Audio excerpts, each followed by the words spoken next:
I want to read you a very short portion of Luke's Gospel. It's at the heart of the story of the prodigal son. I remember studying English literature many years ago, and I remember the senior lecturer, who, so far as I know, had no particular faith of her own, she said, I believe the parable of the prodigal son is the greatest short story ever written. It's the story of a boy who breaks his father's heart, as you well know, and goes away and ends up in a pigsty somewhere and wants to come home. And he makes up a speech. Father, I've sinned against heaven and against you. I'm no more worthy to be called your son. Make me like one of the hired servants. And he starts the long walk home.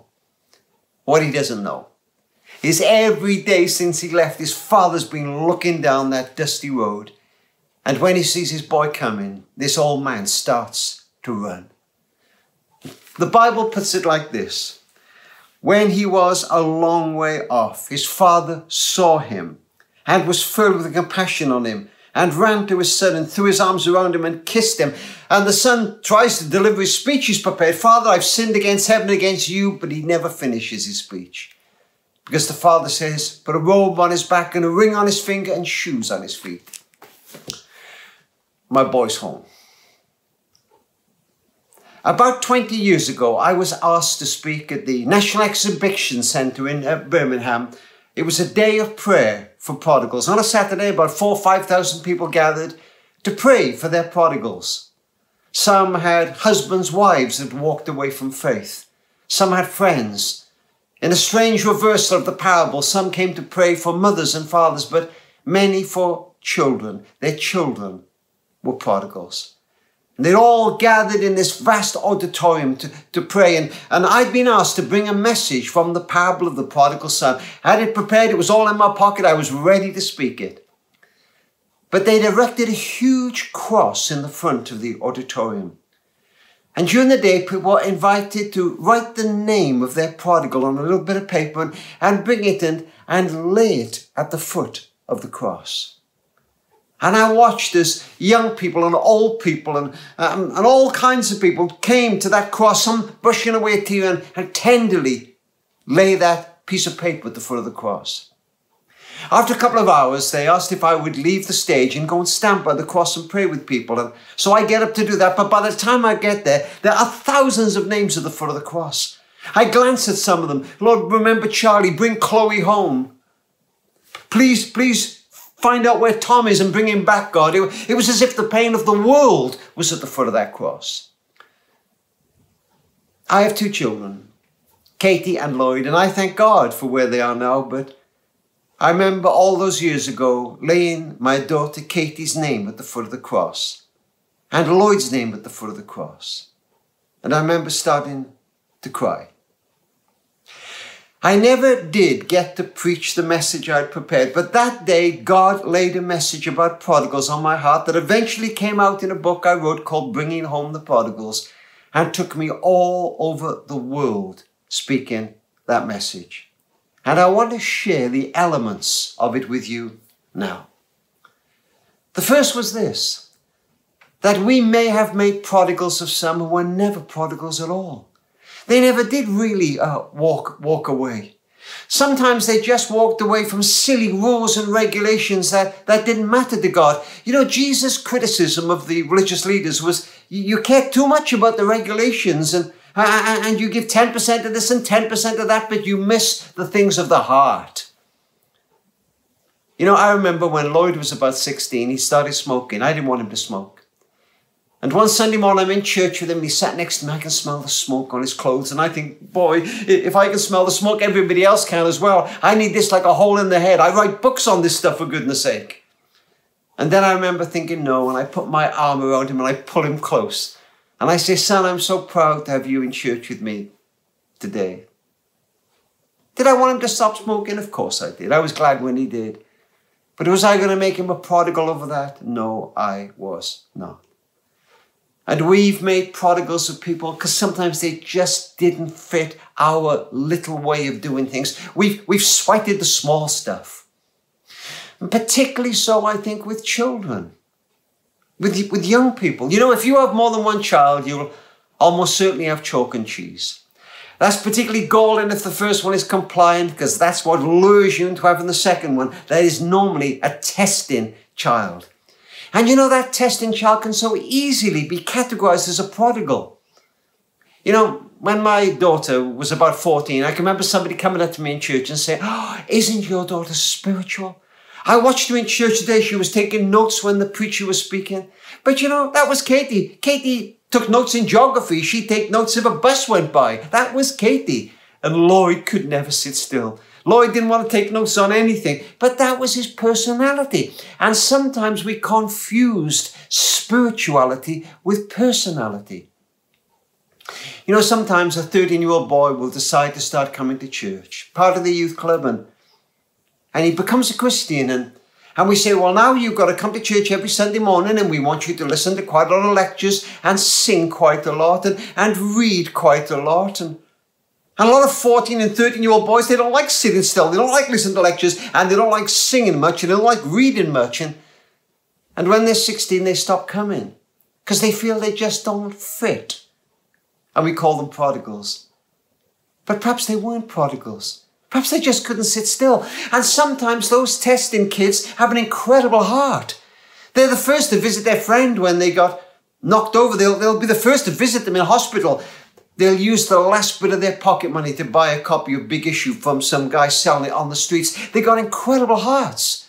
Jesus said at the end of time, it won't matter that I was hungry and you fed me. I was naked and you clothed me. I was in prison and you visited me. And these kids score high when you tick those boxes.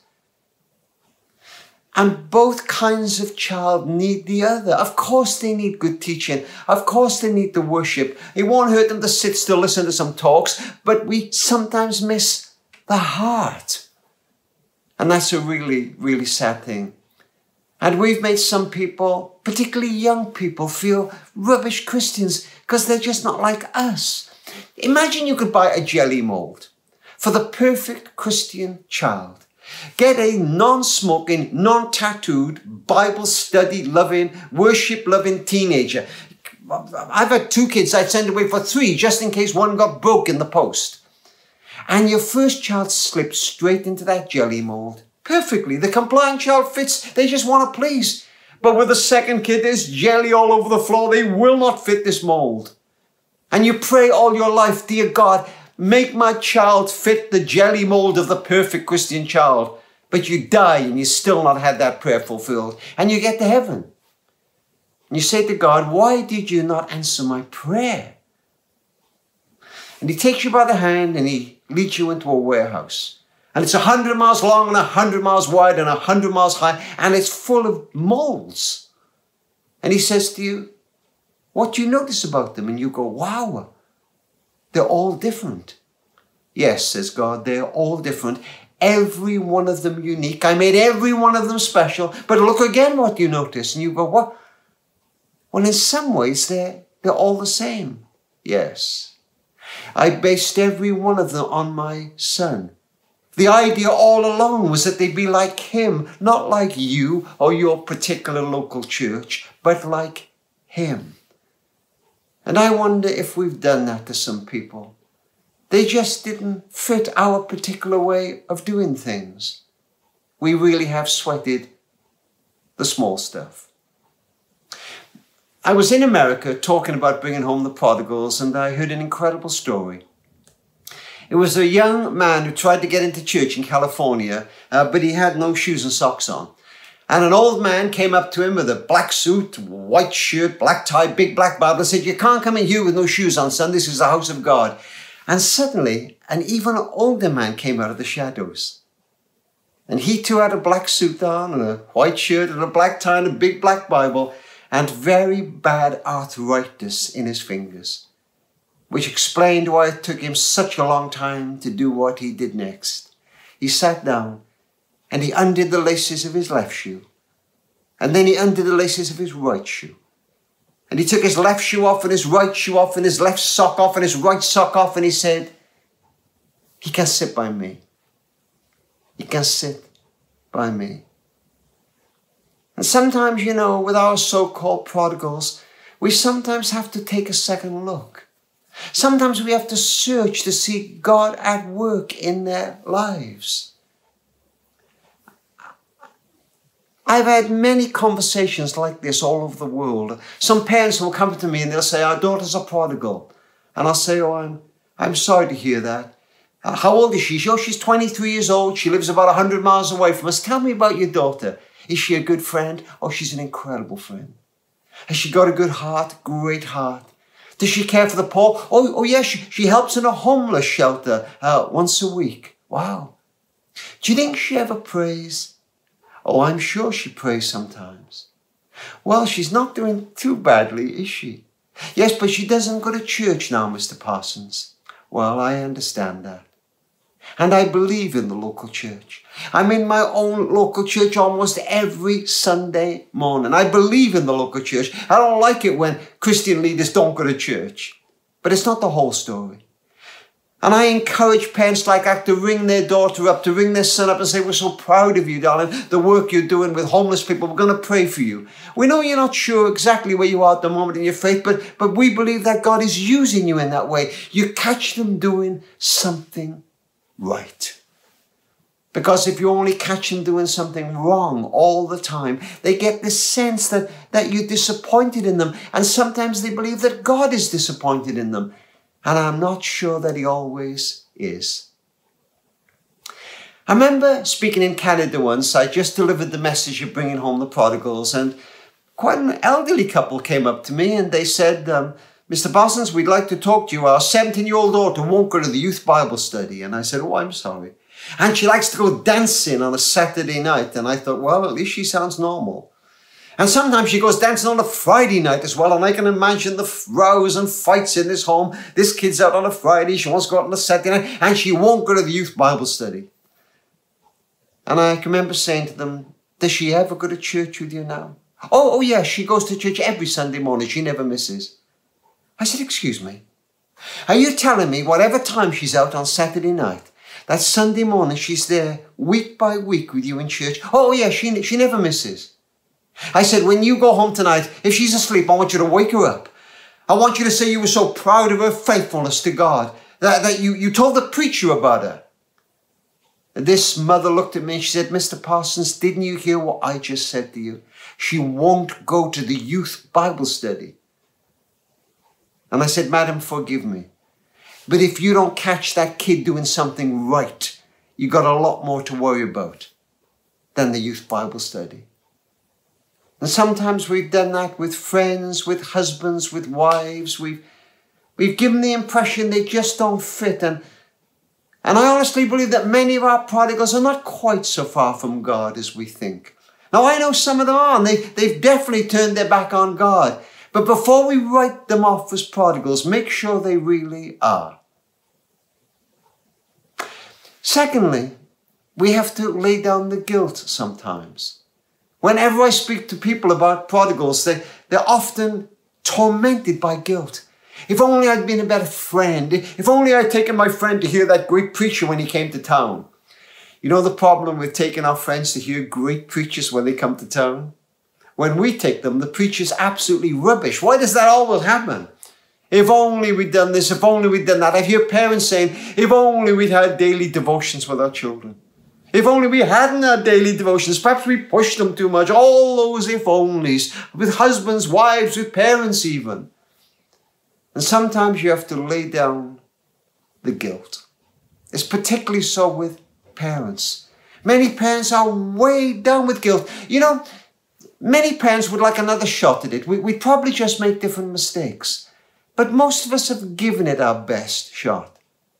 And there are no guarantees. Look, I know there's that lovely verse in the book of Proverbs. Bring up a child in the way he should go, and when he's old, he won't depart from it. But it's not a guarantee. It's a general principle. Most of the Bible has God, the perfect parent, saying to his children, how come you went away I didn't want you to go? Listen, even God has trouble with his children. Adam and Eve had the perfect father and the perfect environment, but they went away from the way their father wanted them to go. There aren't any guarantees, and sometimes you have to lay down that guilt.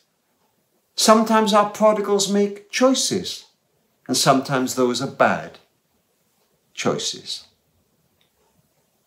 And then the third thing that God laid on my heart that day was this. was a prophecy given by an old man many years ago.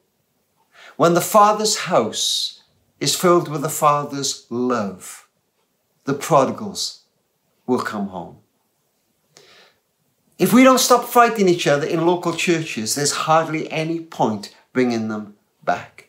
Churches fight over four things, basically: the building, the style of worship, the style of leadership, and the youth work. Those four things churches fight over time and time again, and they split, and they'll go to that church, and then they'll go to another church, and then perhaps they'll split again. And when the Father's house is filled with the Father's love, the prodigals will come home.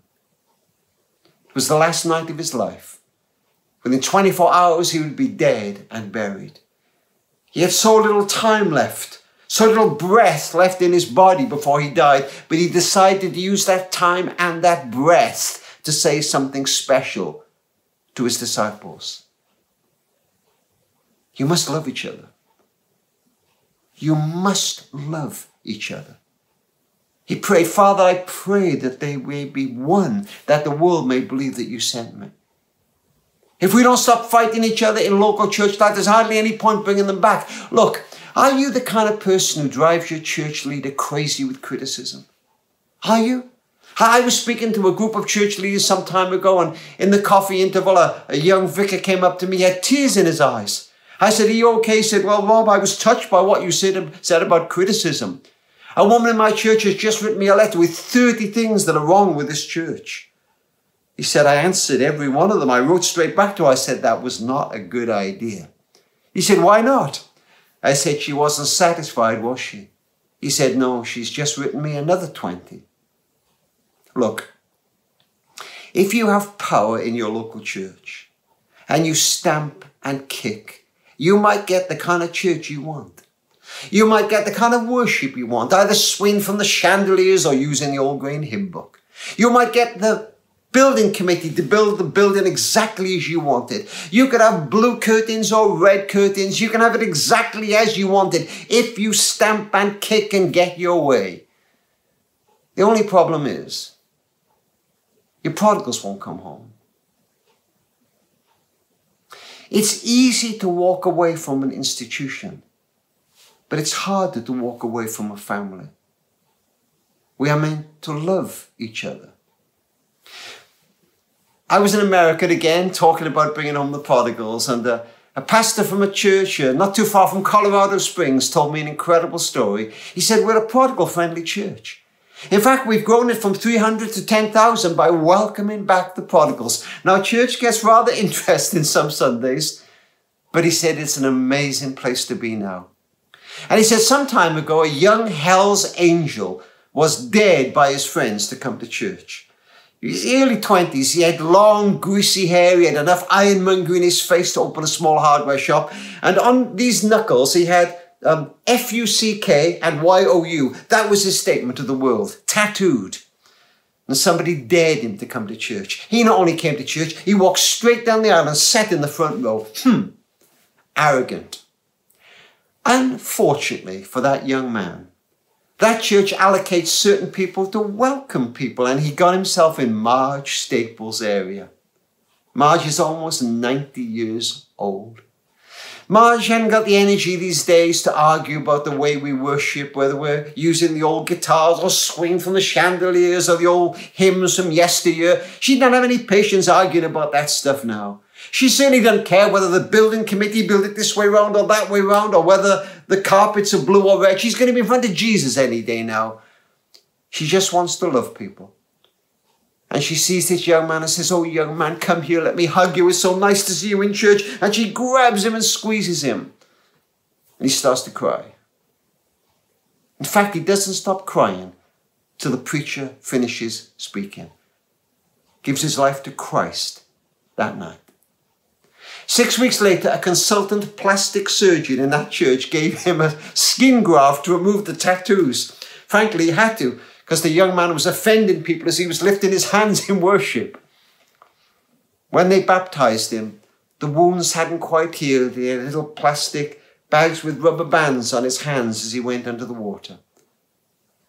As I get older, I want the spirit of Marge Staples. I want to care less about the peripheral stuff. I want the spirit of Marge Staples. I want to bring love into the Father's house. When the Father's house is filled with the Father's love, the prodigals will come home.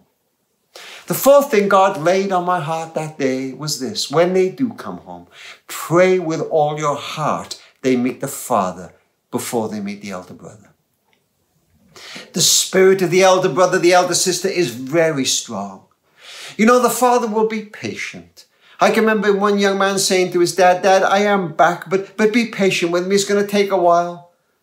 The kiss of the Father was incredible. As he kissed that boy would be still smelling of the pigsty. But the Father will be patient.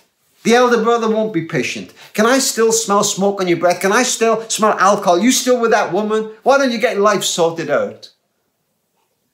We can be very, very judgmental.